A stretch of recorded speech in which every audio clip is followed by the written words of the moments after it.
Bueno, expresarles mi saludo respetuoso y cordial a todos los presentes. Yo soy la doctora Liris Carrión, residente del segundo año del Hospital de Policía por la Universidad Nacional Federico Villarreal.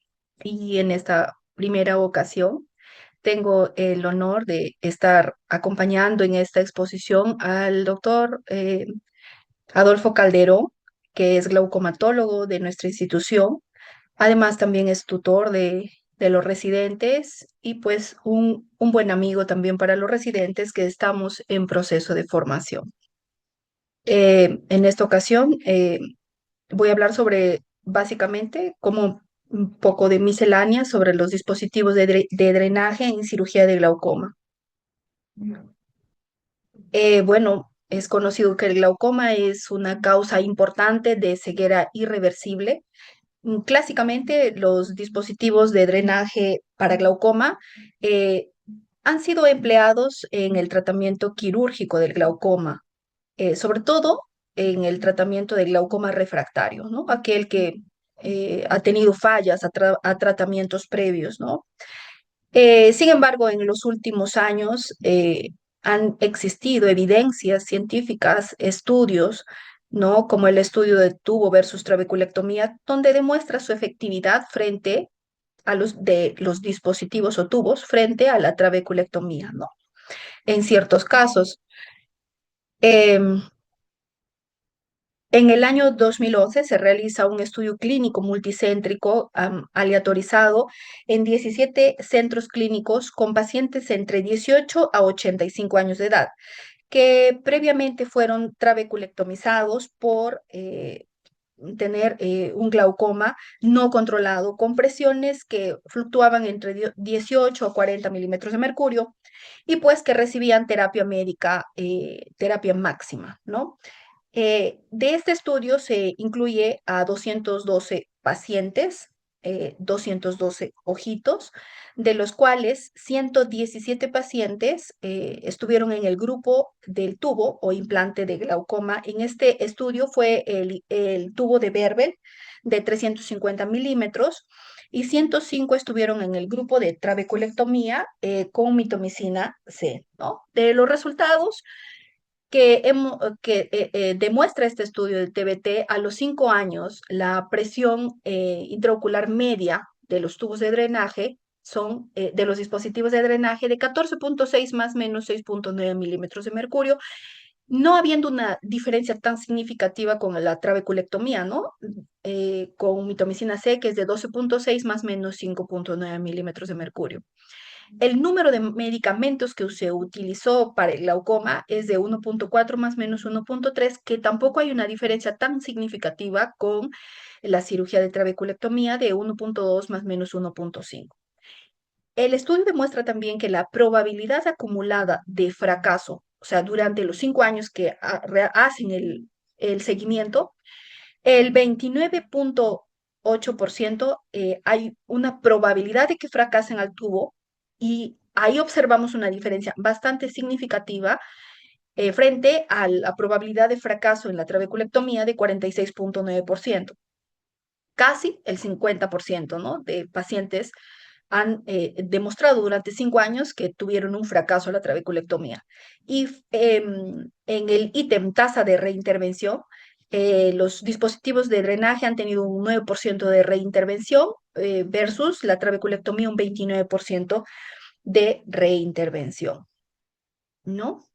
Em, un poco hacer línea de tiempo sobre los dispositivos de drenaje. El primer dispositivo de drenaje fue el dispositivo de Molteno, creado por el doctor Anthony Molteno en el año 1969. El doctor Abdul Ahmed en 1993 crea una nueva válvula o dispositivo al que le da también su apellido. Y en el año 1990 se crea el implante de Berbel por el doctor George Berbel. Los dispositivos de drenaje valvulado y los no valvulados. Todos los dispositivos de drenaje van a compartir un principio común o un diseño común, ¿no? Van a disponer del tubo de silicona que es biocompatible. Deriva el humor acuoso, ya sea de la cámara anterior, la cámara posterior o en algunas circunstancias de la cavidad vítrea en pacientes vitrectomizados, al espacio subtenoniano, a la región ecuatorial, ¿no? Manteniendo así el plato o la placa de silicona alojada en el espacio subtenoniano, siendo esta también biocompatible. Eh, la diferencia entre ambos va a ser básicamente en la presencia o no del sistema restrictivo de flujo, que ya puede ser, que es la válvula versus el flujo libre, ¿no? Además, también otra diferencia son las características del plato, el material del plato, la superficie, el diseño. Básicamente las indicaciones, ¿no?, que se registran para el uso de los dispositivos de drenaje, las más importantes son glaucoma neovascular, síndrome iridocorneal endotelial, uveitis o crecimiento intraepitelial, pero de todas la más importante o la más frecuente es el rescate de una o más cirugías que han sido fallidas, ¿no? Las características de los modelos de dispositivo de drenaje más empleados en la práctica clínica. De los más comunes, ¿no? Por ejemplo, tenemos la válvula, el dispositivo de AMED, que es de tipo valvulado. Contamos con 4 modelos, de los cuales eh, el material es entre silicona y polipropileno. La forma del plato es oval. El grosor del plato es un poquito grueso, de 2,1, justamente porque es valvulado. Y el área oscila, según el modelo, entre 85 y 184 milímetros. El diámetro externo del tubo es 0,64 y el interno 0,3. ¿No? El de Vervet, que ya es un dispositivo no valvulado, también tenemos 3 modelos. El material es entre silicona y bario, la forma también es oval, el grosor del plato va a ser un poco menor en comparación de la MED y el área oscila entre 250 y 350 milímetros de plato. El diámetro externo es muy similar a la MED, ¿no? El molteno también es no valvulado, contamos con 3 modelos, el material es polipropileno, la forma también es oval, es un grosor mucho menor que el Verbel de 0,4, el tamaño del plato varía de entre 80 y 245, y bueno, ahí el diámetro externo del molteno es aproximadamente 0,64 milímetros y el diámetro interno de su tubo es 0,3. No, igualmente tenemos los dispositivos de POL, que es no valvulado.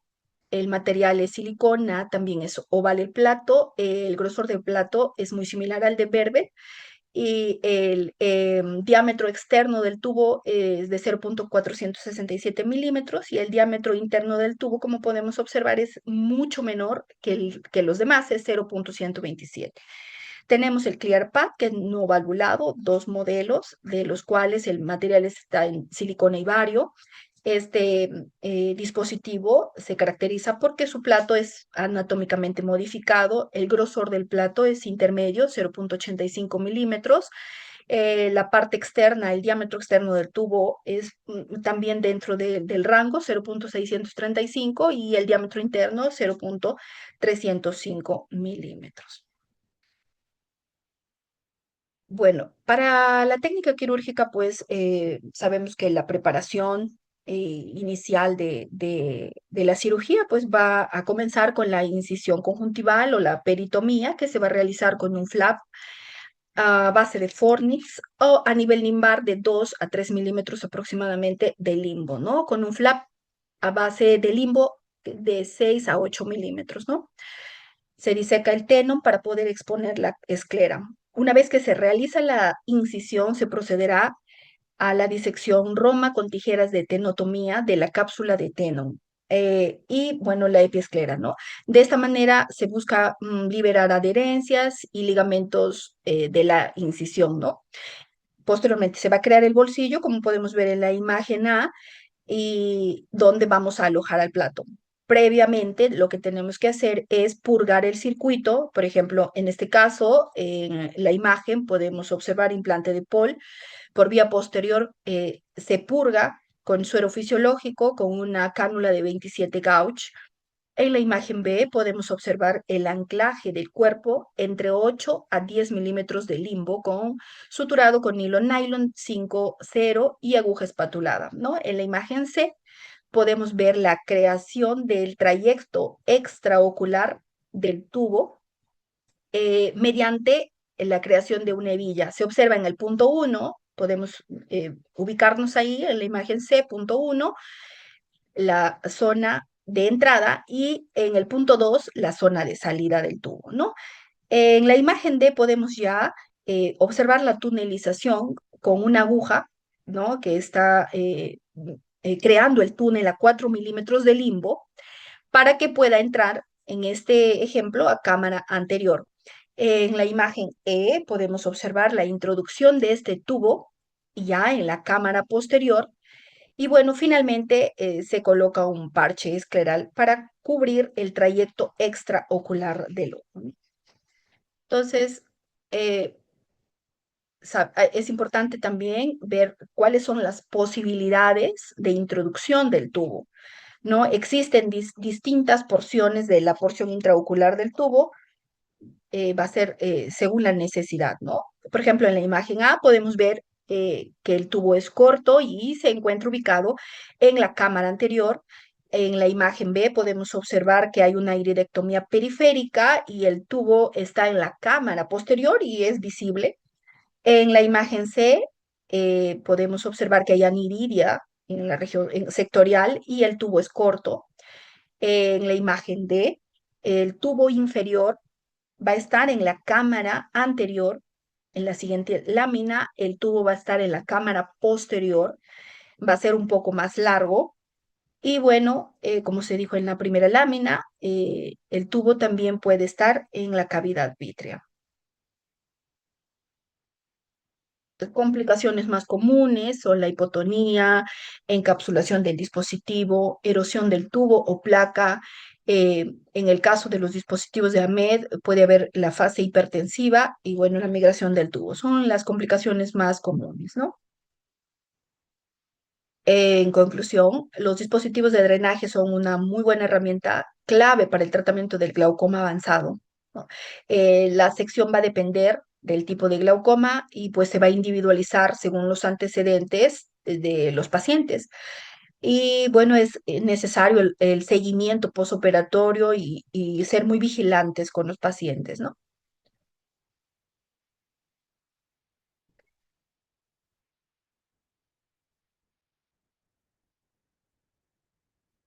Y bueno, para finalizar, es recomendable conocer todas las técnicas, los dispositivos que tenemos en el mercado y los que tenemos disponibles.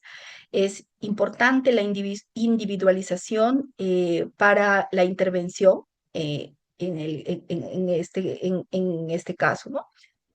Y bueno, pues estar preparado para manejar las complicaciones.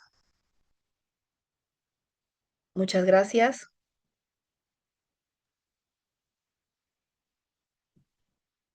Muchas gracias, Liris. Excelente presentación. Digamos, una revisión desde la historia un poquito y la parte de las consideraciones que tenemos que tener en cuenta, que creo que es de mucho provecho, acordarnos de dónde hemos venido.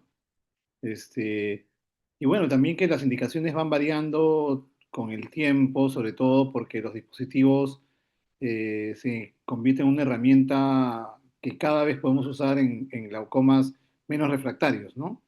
Eh, y de hecho, también esta evolución nueva de los dispositivos de lo que hablábamos, de tubos cortos, nos dan también un rango mayor de seguridad y cada vez creo que esta oferta que tenemos de dispositivos nos van a permitir alcanzar el uso de esas herramientas para tener mejores presiones en glaucomas un poco más rebeldes, ¿no? Creo yo, ¿no? Adolfo, no sé si estás por ahí. Yo creo que igual vamos avanzando con... Sí, sí, Santiago, vamos, compartiendo pantalla entonces. Perfecto, Liz. Yo creo que dejamos, vayan poniendo sus preguntas en el chat. Nosotros tenemos acá la oportunidad de leer su chat e ir acumulando las preguntas para hacerlas. A veces son preguntas parecidas, las vamos compilando. Entonces, de alguna manera, es para dejar al final algunas preguntas para la presentación. Comentarles que mientras Adolfo va poniendo esto, los dispositivos de drenaje, como dijo la autora, pues el primero de Molteno, pero esto nace desde una historia de los cetones, ¿no? Los cetones eran pequeños hilos del pelo de caballo que se ponían para drenar ifemas o hipopions, y esa conducción que se hacía hacia la parte externa da pie al nacimiento del drenaje, ¿no? De los tubos, que inicialmente se hacían de manera más rudimentaria y que luego ya se hacen como tales, los conocemos y que en ello hay una historia de fases y de evolución en el tiempo. Adolfo, adelante por favor Ya. con tu presentación y, Mm. y ahí te vamos viendo. Ya, muchas gracias, Santiago. Teníamos planeado hacer esta presentación hace tiempo y bueno, ya estamos acá, llegó el momento. Miren, en realidad este tema que hemos querido abordar es porque, como dijo Walter, en el mercado han aparecido en realidad dos válvulas con microtubo, no, perdón, dos dispositivos no valvulados con microtubos. Y creo que al tener esta oferta, nosotros tenemos que empezar a poder tener la mejor elección. Y como dije en un inicio, es bastante difícil como glaucomatólogos y más aún si un oftalmólogo general quiere poner un dispositivo, es definitivamente bastante difícil migrar de un dispositivo valvulado a uno no valvulado, ¿no? ¿Y, y por qué sucede esto en realidad? Porque, porque nosotros tenemos bastante temor a las complicaciones, ¿no? Porque este dispositivo, el dispositivo de AMED, es bastante seguro, hay bastante experiencia, ¿no? La técnica creo que también ya la conocemos. Y pasar a un dispositivo no valvulado, tenemos el riesgo de tener complicaciones como la hipotonía. He visto casos y he tenido casos en los cuales he tenido que retirar el dispositivo, ¿no? Y de verdad que uno se siente frustrado al momento de sacar este dispositivo, ¿no? También, primero que la preparación del dispositivo, en este caso de los no valvulados, también toma un tiempo y también en realidad también es una curva de aprendizaje, ¿no? Yo como empecé un poco a migrar a no valvulados porque en la institución acá en la policía nosotros teníamos ya un lote de Molteno y bueno, y teníamos que ponerlo porque también el dispositivo valvulado cuesta, tiene un costo alto para nuestra población. Y teniendo estos dispositivos no valvulados, empezamos a poner Molteno. Y en realidad el colocar el prolene dentro del tubo, hacer los ajustes con el Vicril, ¿no? Es todo un aprendizaje y también es tiempo quirúrgico, ¿no? Cuando estás ya por ejemplo, en instituciones públicas, también tienes que darte un tiempo, tener buena iluminación para poder hacer tanto poner el prolene dentro del tubo, hacer los nudos correspondientes y con una jeringa, puede ser de uno, con aire y poder ver si ahí todavía está filtrando o no está filtrando el tubo, ¿no? Y seguir ajustando, ¿no? Entonces, se hace un poco más elaborado o tienes que tener algunos pasos y una curva especial para llegar a tener una técnica completa de este tipo ¿cómo se llama?, dispositivos no valvulados. Y también el control del paciente es mucho más estrecho, ¿no? Nosotros cuando ponemos una válvula de AMED a veces podemos controlarlo al día siguiente, a la semana y poder espaciar un poco más los controles, porque sabemos que la presión se va a mantener mucho más estable, ¿no? Acá les quería mostrar, este es cuando poníamos Molteno. Molteno ya no hay en el mercado. En realidad tuvimos un lote más o menos de unas 40 válvulas perdón, dispositivos y los colocamos. Eh, Acá justo quería mostrarles que en este dispositivo, por ejemplo, ponemos el Prolen y teníamos que hacer los nudos con el Vicril, ¿no? En este caso usamos Vicril 7.0, ¿no? Lo probábamos y para que no filtre, y luego ya lo colocábamos, insertábamos la válvula. En realidad Eh, tuve colegas también que en algún momento se quedaron con al manipular y mientras uno va haciendo la curva para poder tener esa destreza de preparar el dispositivo, a veces hasta se pudo romper el tubo, ¿no? Y se salió del cuerpo valvular. Entonces, como le digo, esos son unas de los motivos, creo yo, por los cuales a veces no migramos a, a un dispositivo no valvulado, ¿no?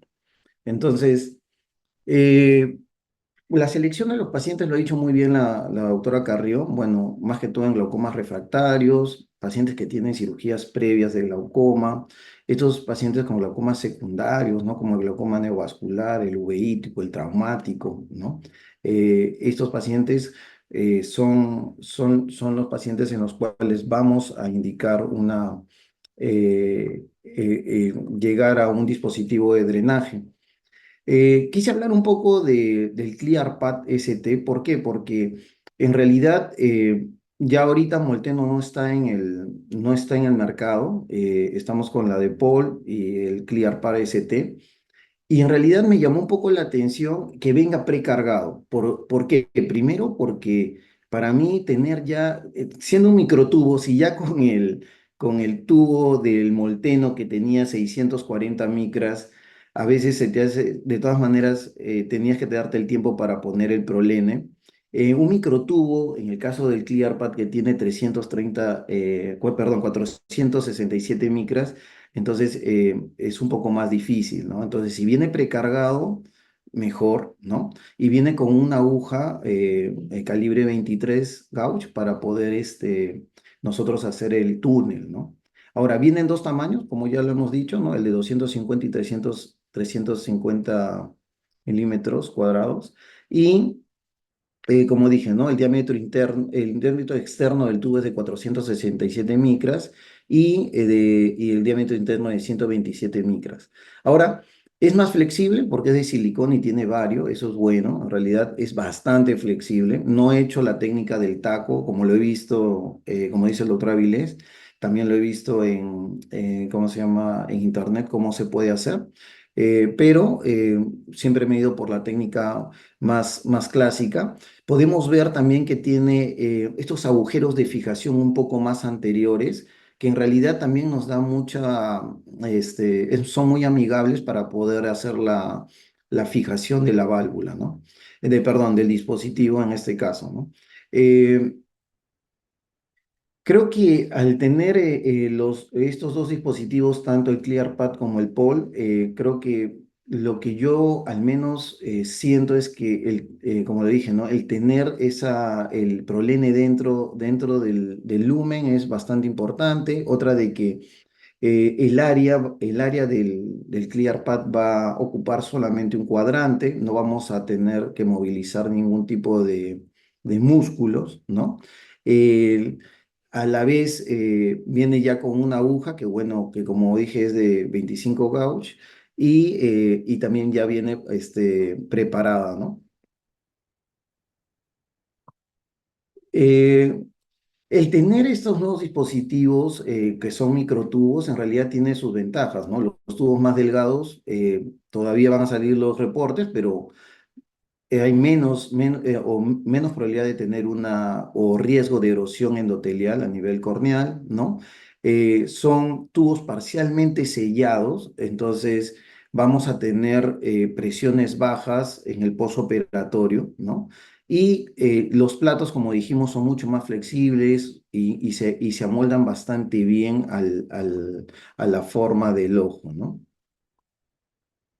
Entonces, es, este video es de un paciente, bueno, joven, ¿no? Nota mayor de unos 55 años, que vino con un glaucoma de ángulo cerrado, ¿cómo se llama? En un estadio casi terminal, menos de 10 grados centrales, que había estado por varios centros en los cuales le estaban dando acetazolamida ya más de 2 meses con terapia máxima, ¿no?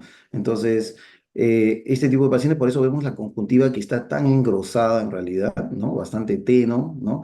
Normalmente siempre pongo un punto de sujeción en la córnea y vemos pues, ¿no? Cómo este dispositivo entra bastante bien, ¿no?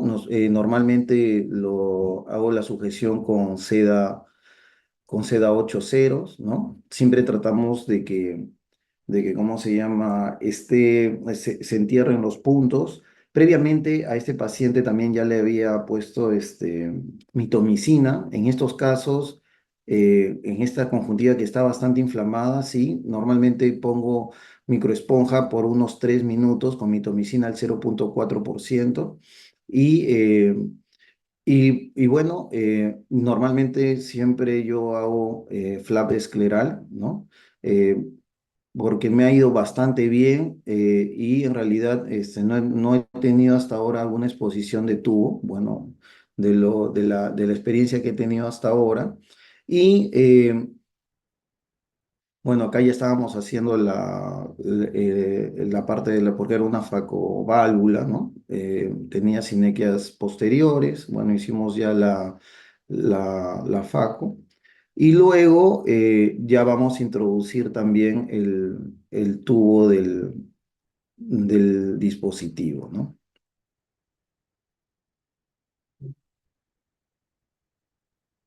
Ujú.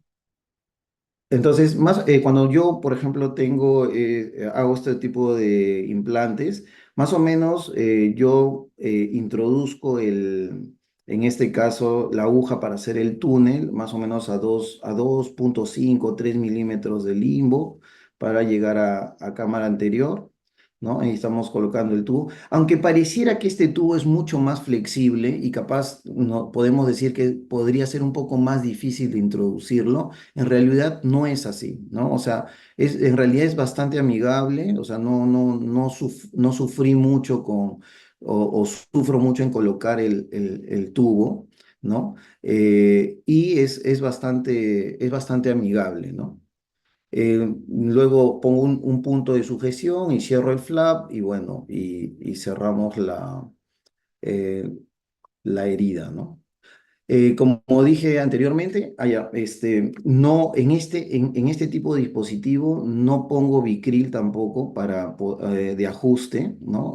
Con Vicryl normalmente pasía con 7,0. Ahí estoy probando si está, ¿cómo se llama? Si está filtrando el dispositivo, en este caso el Clear Pad, ¿no? Lo estoy probando con una microesponja, ¿no? Para ver que no sea tan excesivo. El prolene, bueno, normalmente lo dejo bien pegado al borde, ¿no? Que no salga al exterior para poder yo verlo y en el momento más adecuado retirarlo, ¿no? Eh, Normalmente es lo que hago. Yo sí suturo con nylon 9 o 10 ya la conjuntiva y ahí más ya estamos terminando ya la cirugía, ¿no?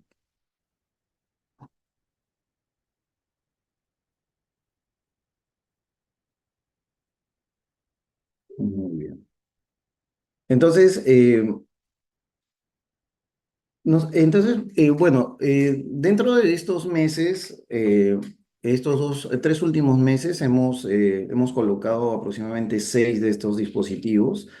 Y bueno, sí, ha habido muy buen resultado. Casi todos los pacientes eran que tenían presiones mayores a 25 milímetros de mercurio, ¿no? Con tratamiento máximo, en los cuales solamente en 2 casos tuve un caso de hipotensión, ¿no? En uno que se resolvió en realidad a los días solamente, porque en el posoperatorio número 1 había una presión de 4 y bueno, al control ya vino con una presión de 12.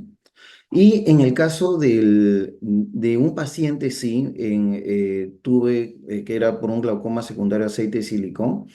En este paciente sí la presión tuvo una hipotensión de 4 y esta se mantuvo. Y en realidad tuve que volver a reintervenir. ¿Y cuál había sido el error capaz en la técnica? Más que todo que del mismo, si había un mayor filtrado a nivel del tubo, fue porque en la tunelización, cuando entré con la aguja número 25 que viene, pareciera que en el momento de entrar y salir, el ostium aumentó de diámetro por el filo de la aguja, ¿no? Entonces, eso también nos lleva a repasar un poco la técnica, tener más cuidado, porque este pequeño, o bueno, el aumento en este caso del diámetro del ostium hizo que hubiera un mayor filtrado y tuve que volver a entrar y por suerte al costado, ¿no? Hacer una nueva tunelización. Una vez que corregimos eso, la presión subió. Entonces, normalmente yo he tenido, la experiencia que tengo con estas válvulas es que se mantienen las presiones bajas, de ahí vuelven a subir más o menos entre la tercera, cuarta semana, y es cuando comienzo un poco ya con los medicamentos. Yo sí, en realidad, trato de manejarlo con gotas más o menos hasta unas 8 semanas, más o menos, para poder retirar el prolene que viene, eh, que está dentro del tubo, ¿no? Un poco de revisión que está viendo que hay alguna serie de casos, ¿no? Que han puesto ClearPath, ¿no? A 36 meses, ¿no? Se ha visto que hay una buena reducción de la presión, ¿no? Aproximadamente del 60%, ¿no? Y la reducción de los medicamentos también, de tener 3 medicamentos, llegan a pasar a a solo utilizar uno y casi en el 90% de los casos se ha logrado disminuir presiones en más del 20%, ¿no? Ese era un poco de lo que les quería yo eh, compartir, no sé, más que todo para ver también, compartir nosotros la experiencia que tenemos, porque creo que la mayoría está poniendo válvulas de ClearPath y POL y creo que es importante las experiencias que tenemos, ¿no? Porque cuando vienen las complicaciones creo que son cuando más necesitamos, ¿no? De la ayuda de los colegas, ¿no? Por ejemplo, acá tenía un video. ¿Se está viendo el video ahorita?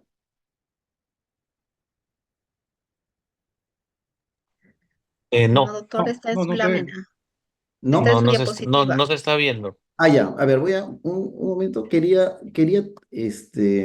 a ver un ratito. Quería, compartirles un video que lo grabé con celular. Lamentablemente, en el hospital público a veces no tenemos toda la tecnología, pero quería compartirles un poquito de este paciente que cómo le quitamos el prolene. A ver, vamos a ver. O sea, normalmente lo dejo bien pegado hacia el limbo, ¿no? Cubierto de conjuntiva, por supuesto, y de ahí ven cómo voy sacando el problema. Esto lo estoy haciendo en lámpara. Si hay acceso a microscopio y estar en una mejor posición, en realidad es lo mejor, pero ahí, bueno, está bastante accesible y como ven, ¿no? O sea, jalamos. Y como ves, tampoco no estamos haciendo una tracción fuerte, el movimiento es suave y sacamos el prolene. Y bueno, ya este paciente tiene que tener un control al otro día de todas maneras, ¿no? Para poder ver en cuánto está su presión. Muy bien, no sé si hay algún comentario de los colegas o... ¿Cómo está, Adolfo? Excelente tu presentación, un poco la experiencia que estás teniendo con los primeros casos de la ClearPath ST. Eh, Realmente sí, pues, ¿no? Creo que es algo que todos nosotros hoy en día estamos poniendo. Hoy en día este dispositivo se ha convertido para mí en el que más estoy utilizando. Creo que es el que estoy poniendo en los últimos 3 meses. No he puesto otro que no sea este. Sin ganas de hacer publicidad ni nada. Siento que me maneja bien las presiones, que tengo una cirugía rápida, que de alguna manera me siento más seguro teniendo un tubo que tiene mejor control, tengo menor riesgo de hipotonías, pero como dices tú, cada paso, y eso es lo importante, cada paso de los dispositivos es importante, ¿no? Y quiero resaltar lo último que pusiste del prolene porque eh, tenemos que saber que este prolene va a ir escondido en algún lado, cada uno tiene su técnica, yo lo escondo con un loop cerca al limbo, parecido a lo que tú haces, pero los colegas que, por ejemplo, no son especialistas en glaucoma, que incluso de repente no ponen, a veces han visto la sutura ahí, ¿no? Y, y que a veces la dejan en la conjuntiva, escondida, tienen que saber que es parte de lo que dejamos por la cirugía de manera intencional, ¿no? Y que no deben de retirarlo, por ejemplo, ¿no? Eso se retira de acuerdo a una indicación, si es que hubiera necesidad de bajar más la presión, no necesariamente en todos los casos, aunque es probable que casi en la mayoría de casos intentemos retirarlo para aumentar la filtración una vez que se ha formado ya pues la cápsula fibrosa alrededor del plato, ¿no? Pero felicidades a Adolfo por la presentación y bueno, dejamos abierto un poco el micro. Les pediría que a Manuel que por favor al doctor Borges que ya ingresó a la sala le abran también como anfitrión por favor para que pueda ayudarnos en la moderación. No sé, ¿algún comentario inicial? Este, Ah, a ver, ah, por Carlitos. felicitarte por tu exposición muy clara. Creo que ya has manejado algunos casitos donde, claro, creo que tienes ya cierta experiencia. Solamente un par de preguntas. Más o menos, ¿a partir de qué fecha o a qué tiempo empiezas a retirar la sutura, el tutor? Ujú. Y si es que de repente en alguno de los retiros has tenido algún caso de mayor hipotonía o algún tema de este tipo.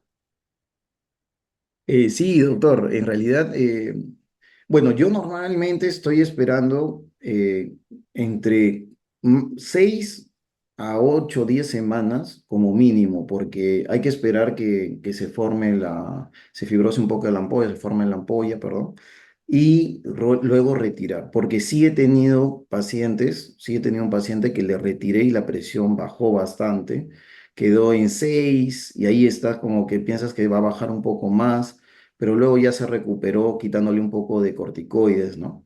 Pero yo normalmente sí espero mínimo 8 semanas, dependiendo también cómo veo si estoy aumentando la medicación, cuánta medicación está, cómo está la presión elevándose, ¿no? Porque sí hay un aumento de la presión pasando las semanas. Antes no lo retiro, porque yo sí, ahí la presión se va a caer y vamos a tener problemas, ¿no? No sé cómo lo están manejando los demás colegas. Es al menos, y tengo un caso que es el que puse uno de los primeros, que ya está como casi, ya está en el tercer mes, pasando el tercer mes, y con una gota solamente, con el prolene, las presiones se mantienen en 13, en 12. Entonces, no me he atrevido en retirarle todavía el prolene. ¿Por qué? Porque puede ser que le saque el prolene y baje mucho la presión si está solamente con una gota. Entonces, en este caso, el prolene está ahí y si en algún momento se sube la presión, lo iré retirando o iré viendo cómo manejo ese caso, ¿no? Hay que comentar, es importante comentar que la manufactura de las válvulas y los dispositivos de drenaje hacen que todos los lúmenes de los tubos no sean exactamente iguales. Eh, entonces, obviamente, cuando está el prolene, en algunos casos puede quedar más ajustado que otros. De hecho, eso hace que la filtración pueda ser distinta, ¿no? Eh, y obviamente, por eso es que en algunos casos podría incluso no ser necesario retirar el prolene porque la filtración es lo suficientemente buena para mantener una presión estable, ¿no? Lo otro es con lo que tú dices, ¿no? A veces cuando hacemos el ostium, el túnel, podemos tener fugas que nos van a simular una filtración, una hipotonía inicial, pero luego que eso se fibrose, puede generarse un aumento de la presión que requiera que retiremos el problema. Entonces hay que estar seguros de que la presión inicial, digamos, no es muy baja, no nos asuste, ¿no? Y si usamos mitomicina, en algunos casos lo que va a ocurrir es que también esa zona de filtración puede afectarse, ¿no? En la zona limbar, ¿no? Entonces va a quedar permanentemente una filtración en algunos casos, ¿no? Pero sí es cierto, yo también tengo casos, Adolfo, de que no he retirado el prolene, la presión se mantiene bien, ya van algún tiempo, más de 2 meses operados, y si está bien así con el prolene, ni lo tocamos, ¿no? Esa es la verdad, no tenemos que retirarlo en todos los casos. Hola Rafa, ¿cómo estás? ¿Qué tal? ¿Cómo te va? Hola, buenas noches. Hola, Rafael. Hola, Adolfo, ¿cómo estás? ¿Qué tal? Muy buena tu Bien. charla. No pude llegar a tiempo para el inicio, pero vi una parte que estabas hablando sobre todo tus resultados con la ClearPath. Te quería consultar bien unos casos ahí que presentaste que eran secundarios, aceite de silicón, ¿no? Y varios casos, por lo que vi ahí. ¿Cómo lo estás manejando eso en este caso con este dispositivo? ¿Tomas alguna consideración especial para poner el tubo en algún otro lugar? O también vi que pusiste el tubo en cámara anterior y habías hecho una FACO. ¿Considerarías ahí la posibilidad de ponerlo de repente detrás del iris o cómo lo planteas tú? Sí, justamente eso, Rafael, estábamos conversando con los doctores. En realidad, sí, la tendencia es, como dice el doctor Avilés, a poner los tubos retroiridianos, ¿no? Porque siempre hay que cuidar Ujú. la córnea, el conteo, ¿no? Pero al momento cuando vemos que este microtubo tubo más delgado, eh, en realidad se ve bastante la diferencia en el diámetro, ¿no? Entonces, por ahora yo sí en estos pacientes los he puesto en cámara anterior, ¿no? Pero tengo también un caso que he puesto en cámara, perdón, en sulco y también me ha ido muy bien. Eh, Creo que es en el momento de la decisión quirúrgica, en el momento de la cirugía, pero sí, la tendencia es ponerlo retroiridiano y creo que sí sería lo mejor porque son, como dijo el doctor Avilés, ¿no? Son pacientes que tienen presiones altas, y eso va a hacer que tenga un menor conteo endotelial y a la vez tenemos que cuidar la córnea porque puede ser una de las complicaciones que viene con el tiempo, ¿no? Ahora, en Ujú. el caso de los pacientes que tienen aceite de silicón, sí, pues, ¿no? Lo ideal es ponerlo inferior, ¿no? En algunos casos he puesto inferior, en otros he puesto superior. Sí, ahí en el momento del acceso y también del momento de la cirugía lo hemos decidido, ¿no? Y a veces en realidad ponerlo en la parte inferior también puede ser un poco más complejo, ¿no? Te cambia toda la Ujú, ubicación sí, de tu manejo quirúrgico, ¿no? Y sí, algunas veces también se puede dejar el tubo un poco largo. Pero exacto. en estos casos que tuviste eran pacientes que ya le habían retirado el aceite y quedaba algo y como secuela la presión o tenían todavía el No, aceite. en los pacientes eran porque ya les habían retirado aceite y había quedado la presión elevada, ¿no? Porque la malla había Ujú. quedado ya, como dañada, ¿no? En Claro. estos Bueno, igual vi casos que tus ustedes, resultados estaban bastante bien, ¿no? Se ajá, mantenía la presión. en estos casos, por ejemplo, ¿ustedes ponen inferior siempre o depende también cómo evalúan el caso? Mira, yo intento siempre que cuando hay aceite de silicón ponerlos inferiores, sobre todo nasal inferior, es Ujú. donde trato de colocar los platos.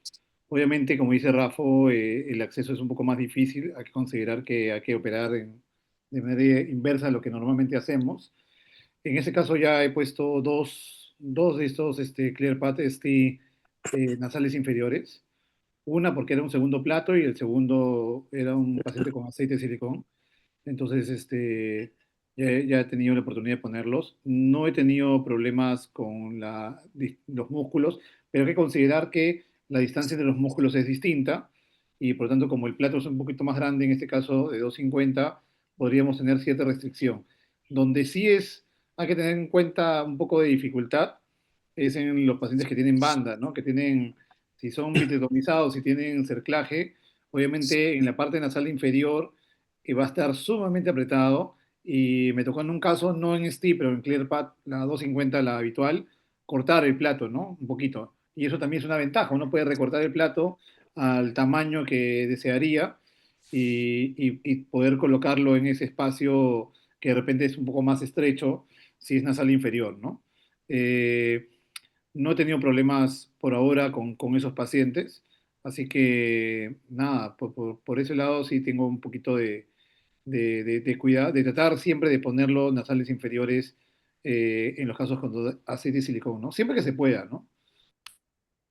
Claro. Una, Y de repente en la experiencia, por ejemplo, justo en estos casos que son los pacientes que tienen aceite de silicón, que son bastante resistentes, refractarios, prefieren colocar platos 250 o 350. Por ejemplo, en la experiencia que tengo, un poquito yo prefiero los 350 cuando hay aceite de silicón, ¿no? Ya que me parece son un poquito más resistentes o refractarios para la presión intraocular. No sé qué prefieren, por ejemplo, en esos casos, 250, 350. O de repente también escoger el diámetro del tubo también en esos casos, ¿no? Porque justo en estos pacientes con silicón, eh, he tenido experiencia con Berbelt y colocándolos en temporal, pero dejando el tubo un poquito más largo. Y felizmente con buenos resultados, ¿no? En estos nuevos dispositivos también he estado tratando de hacer lo mismo con Paul y dejando el tubo un poquito más largo y felizmente no he tenido tampoco problemas, ¿no? Ok. Claro, otro punto de vista es el tubo, dejar un poquito más de longitud. Claro, más largo. Sí. Sí, ahora mostrar un caso en Ya, el al Congreso fin, Nacional. no podía activar mi audio. Sí, yo creo que en principio, eh, fundamentalmente dos cosas. Antes de entrar a poner una válvula, siempre pedir a los retinólogos, ¿no? Que hagan el mejor esfuerzo de sacar su aceite, ¿no? Porque no siempre sale todo. Y lo otro es, definitivamente, por concepto, porque hay mucha gente escuchando, ahí sí el tubo no lo podemos poner en surco, ¿no? Porque no vemos lo que va a pasar, no vemos cuándo se puede obturar. Y lo otro, ay, perdón, voy a apagar. Ya, está en dos Zoom. Lo otro es que, eh, ah, ya, se me fue la idea. Como Juan Carlos dice, es una buena opción ponerlos inferior, pero no necesariamente 100% tienen que ser así. Ponerlos en igual, bueno, temporada superior, y el tubo, hacer un ingreso a cámara anterior lo más posible, acercándonos a la línea media, horizontal, dependiendo del paciente en sí, chequeando el tema de sus párpados y todo lo demás, y que el tubo entre muy cercano a la línea media y dirigido hacia abajo, que por lo menos alcance el borde pupilar abajo, lo tenemos bastante alejado, pero no tenemos el tubo que cruza desde el temporal superior directamente, sino que entra más hacia un costado y la porción intracameral, perdón, es menor, no es más corta. Es otra de las cosas que estoy haciendo o he hecho en algunos pacientes, y la verdad que se cumple el objetivo que es alejar el lumen del tubo de las perlas que puedan estar en la parte superior del ángulo, ¿no?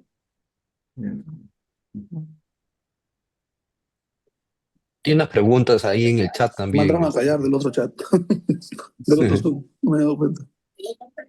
Hay una pregunta bien interesante que creo que valdría la pena contestar, de la doctora Lourdes, que dice, ¿por qué ¿Hay más decidir preguntas? pasar de una MED valvulada, digamos, a un no valvulado, ¿no? O sea, ¿cuál es la motivación que nos hizo pasar de esta, de valvulados a no valvulados, ¿no? Y de hecho yo creo que muchos de nosotros hemos migrado en los últimos años, ¿no? Pero, a ver, Adolfo, te dejo el tiro. Sí, hablé con En realidad, el pasar de un valvulado al no valvulado es porque nos damos cuenta con el tiempo de que los dispositivos valvulados comienza a subir la presión y tenemos que estar aumentando las gotas, ¿no? Al final terminan, en una gran mayoría, un gran porcentaje, terminan teniendo el tratamiento casi máximo con tres medicamentos para poder llegar a una piometa, ¿no? En cambio, con lo que tenemos con los no valvulados, sí vemos que manejamos presiones un poco más bajas con menos medicación, ¿no? Entonces, creo que cuando una vez que tú ves esos resultados en tus pacientes con estos dispositivos que no son valvulados, creo que ya no vuelves un poco hacia los valvulados, no te das cuenta de que esta es una muy buena opción. Y creo que eso, cuando lo conversas con los colegas, todo el mundo te dice, sí, a veces, o sea, como que sienten que los dispositivos valvulados terminan fallando, ¿no? Y rápido, ¿no? O sea, no pasando mucho tiempo, ¿no? No sé, eso es lo que yo he visto, ¿no? Creo que también lo habíamos conversado antes, ¿no? Sí, de Claro, hecho, de los factores, justo como sí, sí, Carlitos. es el manejo de la fase hipertensiva en los valvulados, que a Ujú. veces es más compleja y puede durar varios meses o de repente o más, ¿no? La fibrosis que genera en la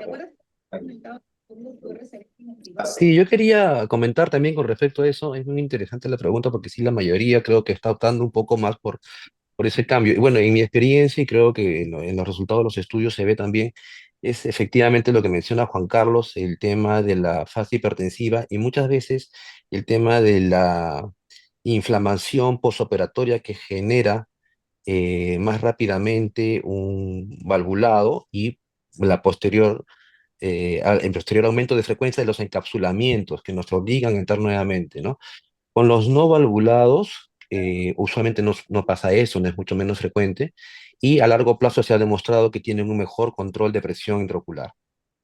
Eso es, creo yo, una de las cosas que me hizo cambiar a usar más no valvulados. Ahora, en el caso de los implantes que he colocado en cámara vítrea, me ha ido bastante bien con los valvulados. Esa podría ser mi experiencia. Rescato un poco el tema de la AMET para el tema de poner el tubo en cámara vítrea, ¿no? Me da una seguridad de que se va a mantener una presión estable y hasta ahora me ha estado yendo bien.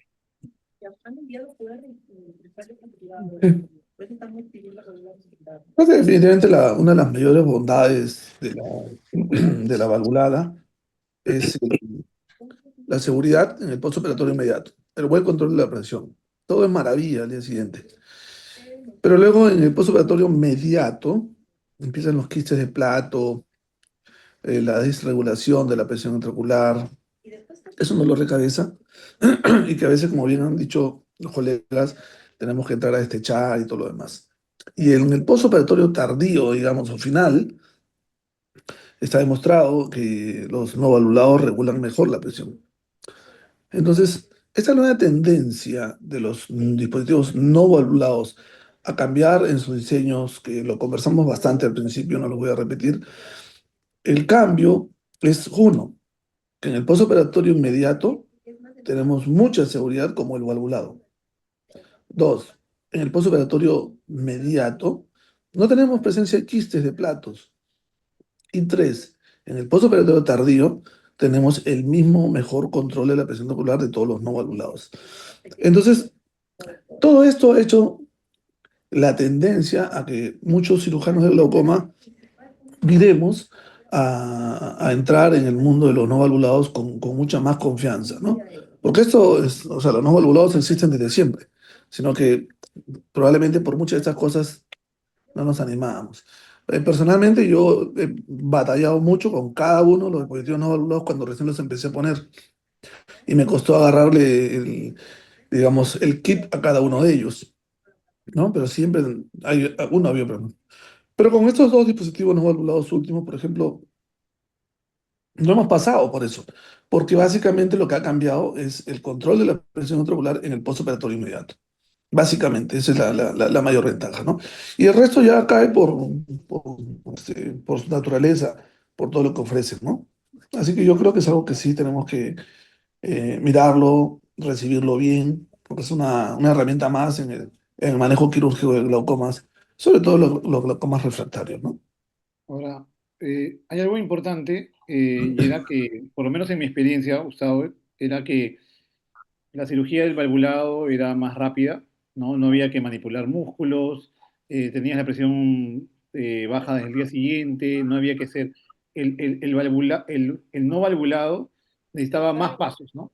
Clampar el tubo, hacer las fenestraciones, tenía cierta incertidumbre sobre las hipotonías iniciales, porque a veces podías tener hipotonías más iniciales, si no habías clampado bien el tubo, tenías hipotonía, tenías que volver a entrar a volver a clamparlo, y como tú dices, En la curva de aprendizaje se batalla un poco más y las complicaciones cuando ocurren eran mucho más severas. Eso hacía un poco que al inicio yo estudié más para MED, como nos pasó a todos, luego para no valvulados, pero estas versiones de ST, de tubos delgados, en realidad a mí me dan lo mejor de ambos mundos, como diría, ¿no?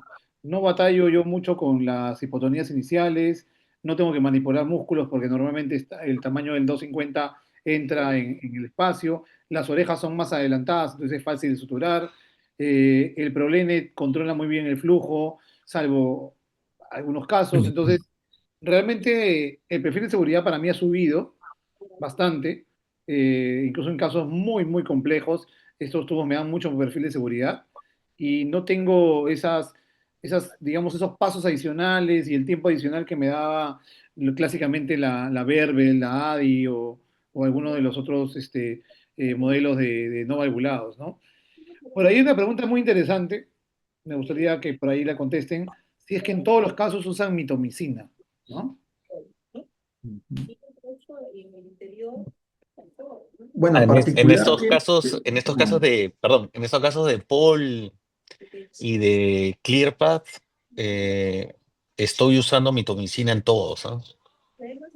Uno Igual que la otra para vez, 3 minutos, lo pongo con una microesponja, o sea, diseco bien, hago el espacio entre el recto superior y el lateral, y con una microesponja con mitomicina la coloco dentro, ¿no? Como si fuera el cuerpo del dispositivo, y me quedo 3 minutos, ¿no? Uno para uniformizarme y, y dos, como son como dispositivos en realidad que estamos manejando y que todos son dispositivos prácticamente nuevos, para ver realmente cómo me está yendo con cada dispositivo que estoy usando, ¿no? Porque ya no vas a tener problema, oye, sí, a este le puse mitomicina, no, a este no le puse, y como que los cambios, en realidad no ves qué errores estás cometiendo o si fue la mitomicina, el no ponerlo, la causante, ¿no? Entonces, a todos les estoy colocando mitomicina como protocolo. todo esto parte de la teoría de lo que hemos conversado siempre, y es que el contacto inicial del humor acuoso, que tiene factores proinflamatorios, con la conjuntiva y el espacio subconjuntival, va a favorecer la fibrosis. Esa es una de las teorías por las cuales los dispositivos valvulados que tienen contacto inmediato con el humor acuoso, con factores inflamatorios, generan bulas más inflamatorias, más gruesas, y por lo tanto tenemos mayor tendencia a la fibrosis. Entonces, el uso de mitomicina eh, de alguna manera se justifica para ya los dispositivos, a pesar de que los estudios por muchos años dijeron que no había diferencias, la hay, y en esos casos donde hay un flujo de todas maneras inicial, vale la pena también utilizarlo. Yo estoy utilizando casi en todos los casos, pero obviamente hay pacientes que tienen conjuntivas muy delgadas, casi no hay tenon, eh, donde sí tengo mis reparos y trato de evitar usarlo en esos casos, pero sí, sí, en la mayoría de casos entiendo que la mitomicina hoy es una herramienta para los dispositivos de drenaje importante, ¿no? No lo uso en inyección, creo que por ahí alguien lo utiliza inyectado con anestesia, no sé si Walter por ahí de repente, pero yo sí lo uso en esponja como habitualmente lo hago en la trave, ¿no? Ujú. De acuerdo, Santiago, lo mismo, ¿no? O sea, casi en todos los casos mitomicina, solo en esos casos en los cuales vemos que la conjuntiva no es muy delgada, ¿no? Y creo que lo vi en un video del doctor Izquierdo, igual, ¿no? Trato de empapar una microesponja y lo pongo en la parte donde he disecado para poner el cuerpo valvular, ¿no? Normalmente por unos 3 minutos, ¿no?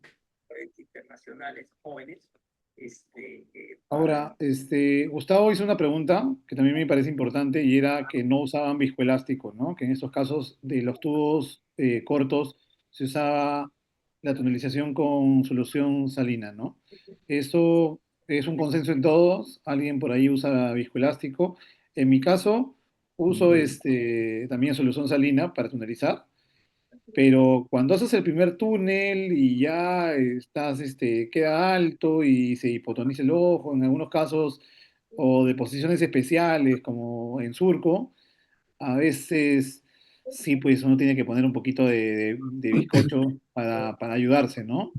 Si a la primera sale, bacán, va todo bien, pero cuando son posiciones especiales, ojos un poco cinequeados, donde hay que ponerlo en surco y sí, sí, he tenido un par de casos de los que he estado haciendo, que he tenido que valerme el visco, pero por lo menos hay que tener en cuenta que ese visco, si está el tubo casi ocluido, no va a salir tan fácil y podemos tener un aumento de la presión.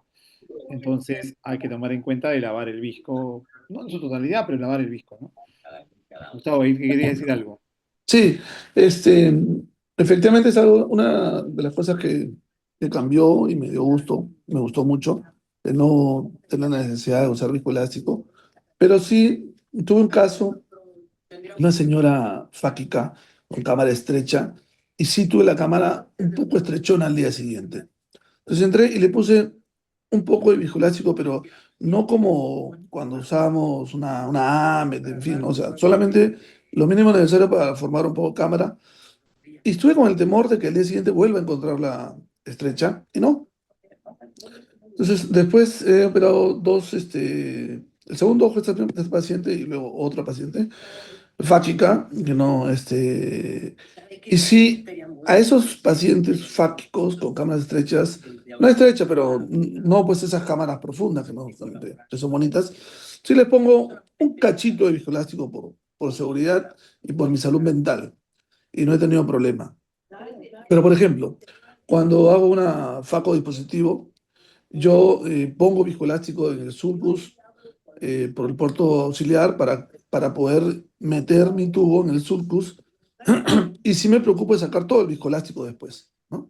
Porque ya formó cámara, bien, lo manejo como un paciente con cámara profunda, ¿no? El viscoelástico que uso para meter el tubo del sulcus, lo saco, lo retiro completamente, lo dejo sin viscoelástico como cualquier faco que has terminado, ¿no? Pero en línea general es un paciente que no es cirugía combinada, no uso viscoelásticos y la verdad que no he tenido ningún problema. Eso también es algo que me llama la atención gratamente, obviamente. Caso, por ejemplo, siempre, bueno, uso viscoelástico más que todo para las retroirianas para separar un poquito el iris del lente y tener ese aquí entre el tubo, ¿no? Ahí sí, por ejemplo, los coloco también, como que nos ayuda un poquito más ahí. Claro, claro, para que el tubo entre directamente y no arrastre nada, la idea es poner en el surco, ¿no? Debajo del iris el volumen necesario para que me levante el iris casi, casi hasta tocar el endotelio y visualizar que el ecuador del lente intraocular se deprima un poco, de tal forma que uno abre el espacio, ¿no? Separa lo que queda arriba del tubo, lo aleja y lo que queda abajo también lo aleja. Eso te da la facilidad de que el tubo entre de fresa. Entonces, para mí es un paso fundamental colocarlo. Pero sí me preocupa de sacarlo completamente de cámara anterior y de todo el viscoelástico que haya metido, ¿no? Del surco y todo lado. Porque es un paciente pseudofáquico que ya tengo una cámara profunda y no me da problema al día siguiente. Para mí, por ejemplo, era inconcebible poner un tubo sin viscoelástico. Decía, no, eso es imposible, eso no va a ocurrir. Y bueno, hacer las cirugías me demostró que sí era posible, ¿no? Yo quería hacer una pequeña observación con respecto al punto anterior de la mitomicina, porque yo me había quedado un poco en la información donde, no sé si han visto los estudios que justamente comparaban los implantes con y sin mitomicina, y hasta donde yo sabía, pues se había llegado a la conclusión de que al año, básicamente, los resultados eran los mismos, con y sin mitomicina. Claro, acá estamos hablando de implantes nuevos, de diferentes características. Pero mi pregunta sería si están tomando la decisión de usar esta mitomicina por un tema de experiencia personal o de repente lo han encontrado en algún estudio o que les respalde esto. ¿Por qué están tomando esta decisión de usar mitomicina en estos casos?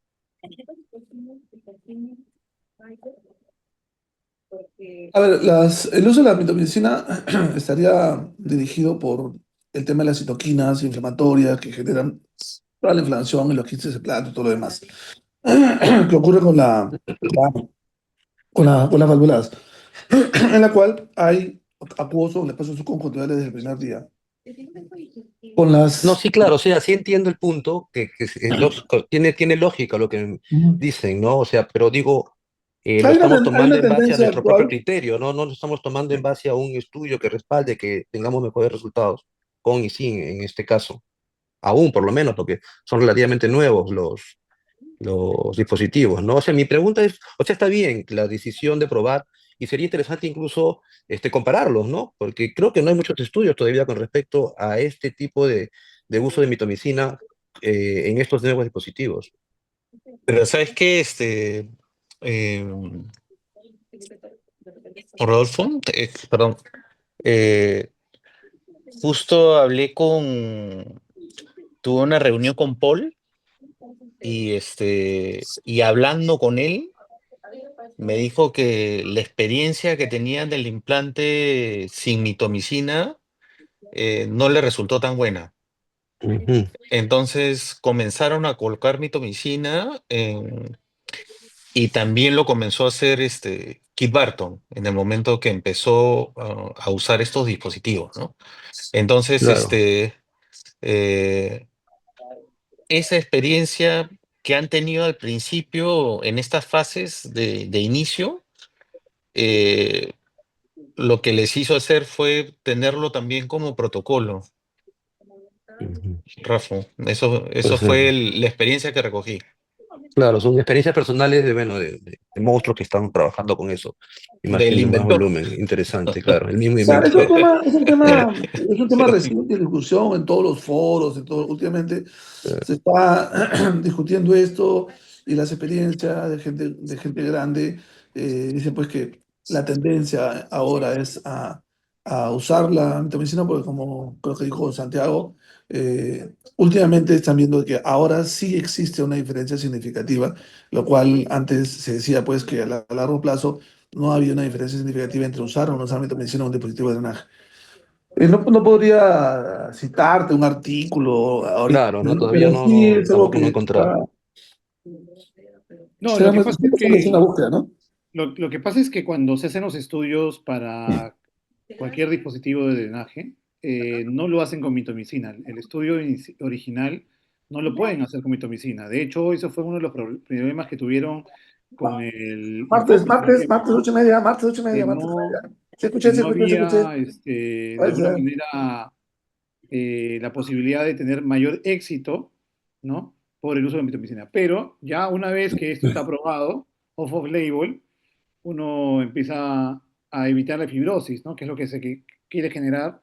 Y incluso en AMED hoy en día los estudios con mitomicina son a favor, ¿no? De evitar esta fibrosis y de tener mayores resultados, ¿no?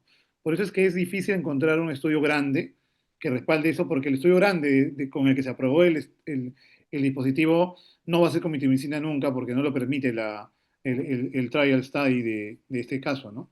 Eh, pero es interesante. Igual, yo tenía mucho reparo en usar mitomicina con los dispositivos no valvulados como Verbel o como eh, no convencionales, ¿no? Y lo estaba usando solamente con AMET. Pero ahora con este nuevo dispositivo de tubo delgado, en realidad, como hay mayor contacto inicial nuevamente del humor acuoso, prefiero evitar la fibrosis, ¿no? Así que también lo estoy usando, como te digo, no en el 100% de los casos, porque también me gusta evaluar y le tengo temor a la extrusión, como en todos los casos, que es muy superficial, pero vale la pena igual evitar la fibrosis, ¿no? Claro, más los estudios fueron realizados pues, comparando mitomicina en casos de, bueno, más que todo en el caso cuando se usaban mucho los valvulados que llevaban a fase hipertensiva. Entonces el uso de la mitomicina buscaba bajar un poquito la incidencia de fase hipertensiva o hacerla la menor o menos posible, ¿no? En estos casos ya como se ha migrado prácticamente a los no valvulados que no generan fase hipertensiva, claro, como que no hay mucho, como dice Rafa, muchos estudios de referencia, ¿no? Y sería interesante, bueno, uno también por cierta comodidad o ver que la válvula funcione lo mejor posible, claro, o sea, sentir mejor, de repente colocando mitomicina, ¿no? Pero, o sea, estudios creo que todavía, por lo que son nuevos y están saliendo estos nuevos dispositivos más delgados, tubos más pequeños, de menor diámetro, claro, sería cuestión de ver a futuro pues, cómo van, ¿no? Ojo, igual yo creo que hay que tener cuidado, como cualquier cirugía con mitomicina, de no excedernos, de ver que no quede muy pegado hacia el limbo, porque queremos que sí, que selle bien la parte, obviamente, limbar de las suturas, eh, que no haya una zona muy delgada donde pueda contribuir más bien a la extrusión del tubo. Tenemos que tener en cuenta que por más que sea un tubo delgado, si lo dejamos muy superficial, se va a extruir. Si no lo tunelizamos, no hacemos un flap, se va a extruir. Entonces tenemos cuidado en eso. Yo tengo una pregunta más, porque por ahí he visto un casito y tenía una pregunta. Juanca, ¿estás usando pegamento tisular para los dispositivos? En todos, sí. A menos ¿Cómo te va que... con esa experiencia? Porque eh, lo he visto, pero de hecho eh, quería ver cómo iba tu experiencia con el pegamento tisular. Sí, lo utilizo, como les decía, en la gran mayoría, ¿no? Hay ciertos casos en que, por ejemplo, si la conjuntiva no llega, ahí sí tendría que usar sutura, pero es como lo cierras, yo creo, ¿ah? Porque en el momento en que vamos a poner el tísel, afrontamos bien la conjuntiva al limbo con dos pinzas y lo dejo bien afrontado y ponen el tísel encima. Una vez que lo colocan, ya comienzo a tocar esta conjuntiva a nivel del limbo para que se pegue y realmente no he tenido problemas más bien con el tísel, ¿no? Más bien a favor, todo positivo. Y yo he tenido, siempre tengo la duda, o sea, disculpe mi ignorancia realmente, pero me cuesta entender cómo funciona esto, cómo funciona la filtración en un espacio que se supone debe pasar de un espacio virtual a un espacio real. ¿El T-cell no te genera adherencia de las capas, las estructuras? O sea, no sé, me cuesta entenderlo. No, lo que pasa es que como ya estás afrontando la conjuntiva, ya el tísel ya no está a nivel escleral, sino está por encima. Ah, lo pones encima. Encima, sí, ya afrontando todo ya. Ah, ya, ya, ya, con razón. Igual una rezadita, ¿no? Porque no se corta. Sí, sí, nunca está de más. Sí. Pero por ese No, la lado. verdad que no, porque lo Ah, utilizo también en cirugías filtrantes y wow. cierro conjuntiva también con tísel en cirugías filtrantes. Y hago lo mismo, afronto, pongo el tísel encima y no tengo problemas.